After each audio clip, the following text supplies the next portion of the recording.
Got a lot of questions and here to answer them, so let's go. PJ, a lot of written and said complimentary about Drake here before the season, but maybe don't know so much about, we don't, the quarterback room beyond that.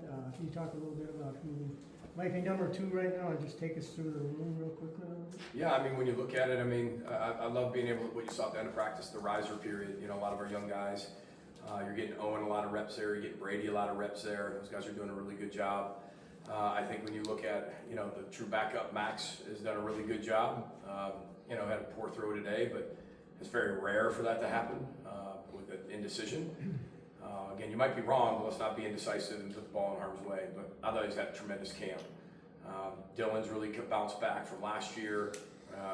You know, he's getting better at the things he has to get better at. So feel really good about just the room in general. I think Drake's doing a great job of leading that room. But you know, it's going to continue to be a competition throughout the entire training camp, and we'll go from there. With the fall scrimmage coming up on Saturday, what are you hoping to learn about this team? I don't know if it's just one thing, Ryan, about what we're going to learn. I just think it's constant growth.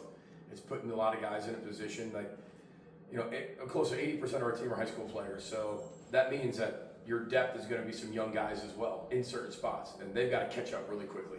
A guy like Ryan Estrada, like Saturday, is really important for him. It's not just finding out about him. We know he's a really good player, but now it's giving him the experience of in the stadium, game type feel. We'll prepare Friday night like a game, Saturday morning like a game, go through some pregame routines, make it as much as a simulation as we possibly can, and then let them go. So it's really just the guys giving them the experience. I think when you go through practice, it's not like you see stuff in practice and somebody wows you on Saturday and you're like, I never even saw that coming. And 2 weeks into camp, plus the summer workouts, and you're working with these guys all year round, I think you can start to get a good feel of who's going to play, who isn't. But then also, you got to give them the experience. So that's what Saturday will really kind of help us with. We haven't seen a lot of playmaking in the back end, the 2 practices we've been here. Who have been some of those playmakers? Yeah, keep coming. We haven't It's seen. only 2 practices. Well, right. So who are the ones over the 2 weeks that have been the playmakers? I think it's the one that you've seen. You know, I think that when you look at everybody, you know, I thought Julian Johnson had a tremendous day today from the tight end position.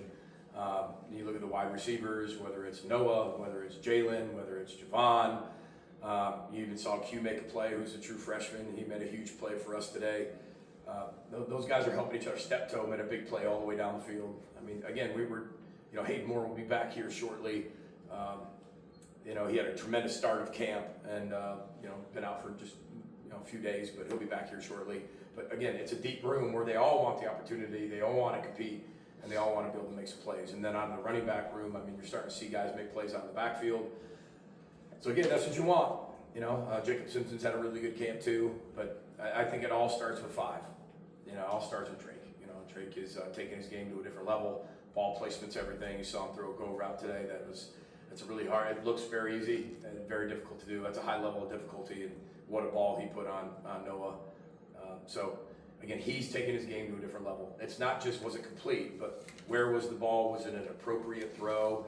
Was it an advanceable ball? Could we create even more explosive after the catch? Was there room for that? The accuracy piece, the pocket presence, the movement in the pocket. I thought today, I told him today my favorite play of camp was one of them where he got through his entire progression, but the movement in the pocket was great. I mean, it was a 5-yard game. And he came back and said it was my favorite play of the entire training camp. And because it was just, he commanded, felt the whole pocket, got through the entire progression. I mean, looked like a pro going through his progressions there. So, you know, I thought he had a really good day today too. PJ, can you talk briefly about what Garrett does in his job and why he's so good at what he does? I mean, Garrett is the glue to our entire organization. He's probably the most important person in the entire building. I mean, more important than me. He really is. I mean, he is, one, he's very selfless. And I think as a head football coach, I was told this a long time ago, it might be your program and you're the head football coach. But don't think every single person cares as much as you do about your program. And Garrett does. And I think that's what makes him incredibly valuable. He's a tremendous friend, but he's a very selfless worker. And there's so much that you can't even put a job description together for him because he just does so much. And, you know, we've known each other now 12 years, and that's a long time to work with somebody. And we work cohesively at making a lot of decisions, not only just personnel, just day-to-day situations and decisions. But I don't ever make a decision without running by him, because I think he knows me better than anybody inside the organization. And Heather even says at times, sometimes like he knows me better than Heather knows me. It's pretty big because you're spending every single waking hour together, especially in football. And this program wouldn't be where it is without Garrett Chernoff for sure. We've seen DJ Shipp today in the Juice jersey. What have you seen from him over the last few weeks? Yeah, it's a compliment to him. He's got a long way to go, but to have within the first 10, 11 practices, have him put in the Juice jersey when he's fighting for that right tackle spot says a lot about him. Usually in the competition piece, rarely do they go into the Juice jersey, but he had such a phenomenal day the other day. He looked like a young Ariante. But he's got a long way to go, but he's hungry to do it. He's committed to do it, and he's trusting the process. And every day he just gets a little bit better at what he's doing, and I love to see that. And our team saw it, and coaches saw it, and he was rewarded with that. And I thought today, I think he stacked 2 days together that were pretty good. PJ, how do you feel your depth on your offensive line has developed? Yeah, Randy, I mean, that's the name of the game, right? It's you better be 8, 9 deep in the league, and I think that's going to be the key for us, whether it's a run game, pass game. I really liked our pass pro today and Tuesday. But that unit is so close. I think Greg Johnson, Ashton Beers done an amazing job leading that room. You're watching Nathan Roy take huge strides in the leadership piece, the encouragement piece with his teammates. And then we're fighting through that right guard spot, right, along with Tony Nelson and Jaden Ball. Those guys are doing a great job. And then, the competition at right tackle. So when you look at it, there's 8, 9 guys that we feel really good about that can go out there and play on Saturdays. But they got to keep getting better. But the closer we're getting together, it's making everybody better. I mean, you're practicing against Anthony Smith every single day. And you talk about iron sharpening iron. And Anthony a lot of times lines up outside our right tackle. So you got Bennett and you got DJ competing for a job, but I mean, you're going against, the guy from the Brewers that pitches 105 miles an hour every time. So, I mean, that only is going to make you better. And I think those guys have benefited a lot from that. Can you speak to how critical the versatility of the safety room is and how much depth you have there? How you're feeling in this game? With all due respect, I walked in the safety room, sat down, and I literally told them all, I enjoyed their meeting. I said, this might be my favorite safety holistic meeting room we've ever had. I'm not saying we've had special players, but holistically, connectivity, the way they interact, the fun they have in that room, but also the seriousness that they take, that approach to football really inspires you. They all love the game. They're smart. They're intelligent. They have fun. Remember, we said this at Big Ten Media Day, and not the first time I said it, but we're never going to take the fun out of it. And they have a ton of fun. They're really close. They do it for each other. They're big-time competitors, and they all have specific skill sets that they do really, really well. But they're a very close unit. It's a credit to Coach Collins and what he's been able to create in there. But I can say that about every position room that we have, just how close we are. And I think as you listen to coaches around the country, everybody's talking about connectivity, close. In our league, somebody's going to finish first and somebody's going to finish 18th. Because everybody, Big Ten Media Day, it's all great. Everybody's good. But then we got to be able to, who's really going to be that team, that really connectivity. And it's not when things are going great. It's when things don't go right, how real close is your team. And that gets tested throughout the year. And that safety room is a really special room. With 5 for 5, do you think that's going to change the way people approach early in the season? Maybe younger guys seeing a little bit bigger role than maybe they have in the past? Yeah, I mean, the 5 for 5, I mean, what a crazy rule put in a few weeks ago, I think it was, with the judge. And I mean, you see people benefiting that all over the country. Whatever they decide, I just hope they make a decision for the kids. Because I was told before, maybe that works, maybe it doesn't, maybe they say they're eligible or not eligible. These are young people's minds, and you say one thing that we can do it, then whether we can or not, let's just tell them that. Right, so let's if we're going to put that rule in, let's not wait till the day before a game and say, oh wait, no, they're ineligible now.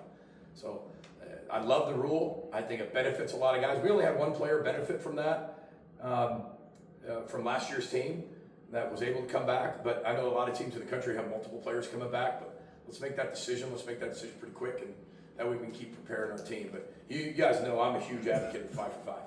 And we don't even talk, is this kid a freshman or sophomore anymore? Is he a first-year player, second-year player, third-year player, fourth-year player, fifth-year player? Because those words don't exist in college football anymore. Like football. They might work in the academic world, but not in the football world. Quick note, just following up on that. What kind of, obviously it's super confusing landscape and it seems like it's changing day by day. What kind of guidance have you been receiving just from the athletic department compliance on this? And are you at the point now where are you guys even looking to potentially add some of these newly eligible guys, or is that kind of out of the question at this point? Yeah, well, the only thing that stays the same in college football is that everything changes, right? And one thing we already talked about Garrett, but he stays on top of all that. We have one player eligible for that 5 for 5, being able to come back from last year's team. We only have one player, so that was it. So we're not expecting anybody else to be able to come back to our football program. But love the team we have, keep developing them. Change is all about truthful listening and being able to adapt, and we're going to continue to do that. I mean, it's just going to keep going in college football. It's just going to get wilder and wilder and crazier, because you just don't see everything just staying on the tracks here right now. So. But love what our administration is doing, love what we're doing it our way, and I think that's the authentic and real way, is you gotta be you gotta do it your way, and you gotta do it fit your program. Another, just, I guess, bigger picture question Sure. for me, but you talk about the investment in the high school players. Yeah. You look at Smith and Lindsey coming back, obviously retention, big part of that. Something that you talked a lot about like 3 years ago. If you just look at the past 3 years, what has allowed for maybe improved retention for you guys in this program, and how is that impacting? Yeah, recruit, retain, develop, and then that's recruit, develop, retain. I mean, you want to do all of it, and I think we've done a really good job of that. I think the job of a head football coach is take the resources that you are given, whether they're a lot or a little. Everybody has different circumstances, but you take all the resources you have and you make the best decision you possibly can that benefits your football team. You have to maximize your resources. So what works for us here at the University of Minnesota right now is 80% high school players. Recruit, develop them really hard, retain them, and I think that's proof with Anthony Smith, who's a 5th-year player. Maverick Baranowski, all Big Ten 5th-year player. Darius, 4th-year player. Drake, 3rd-year player. You can go on and on about all these guys in our program. And I think that's a credit to the culture, credit to the environment that they're in, the life program, because these days they better really like that too. That does not mean our program is easy. Our program is very, very difficult. Academically, athletically, socially, and spiritually. There is a high, high standard that has to be met every day in every area of their life. Some people run from that. Some people embrace that. And that goes all the way back to the recruiting process. It's not convincing kids to come here. It's finding the right fit that landscape and that environment who truly want that. And I think you have a better retention rate if you have the right kids that fit that. Not saying right or wrong, just the right kids for that program. Do 1 or 2 more for Coach? Great question. Has Beckham separated himself from the other kickers? I think they're still in a competition. I think Saturday's a big day for everybody. I think when you look at all 3 of them, they've done a really good job all off season. Very familiar with one of them, obviously, but the competition is incredible, and Andy, the results have been through the roof.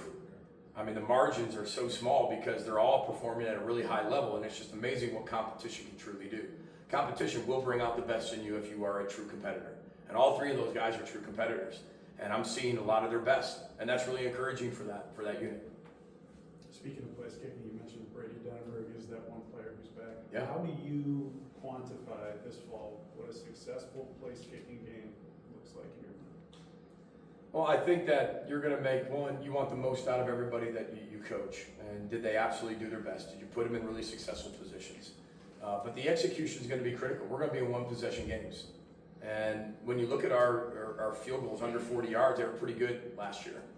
When we got outside of that, we weren't. Right? So that's something that we've identified that we have to be better at. Or you have to change your offensive philosophy. And you have to do certain things maybe you wouldn't necessarily do.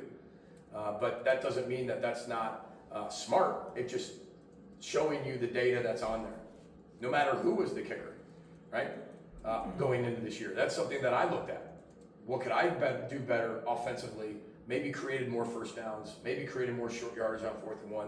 What are we willing to do on short yardage in 4th and 1, 4th and 2? Maybe more than we've done in the past. And I've got to look at myself as a head football coach and the decisions I make, but also you've got to be able to trust people, put it through the uprights, and that's what this whole competition's for. You mentioned Brady. Brady had a whole year, and there was some really good, and there wasn't so much good. But he's also matured, grown, went to kick for different people professionally, put in really high pressure environments. Then just think back to you and I, if we got asked, you can have 1 more year of college. We think about that. That's like everybody's dream. You get 1 more. I mean, there's a movie, Old School, that's built on that, right? They go back to college or something like that.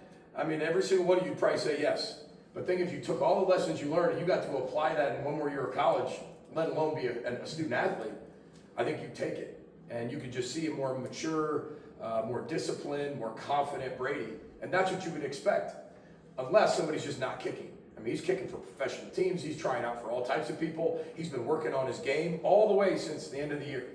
So you would expect that person to be better. And if it wasn't better, I wouldn't do it. You know, I wouldn't bring him back, because you want a better version of what was there. You don't want the same, you want a better version.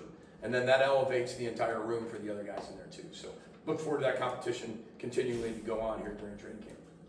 All right, thank you, everyone. Thanks for coming, everybody. Roll the boat, Sky Mago Gophers.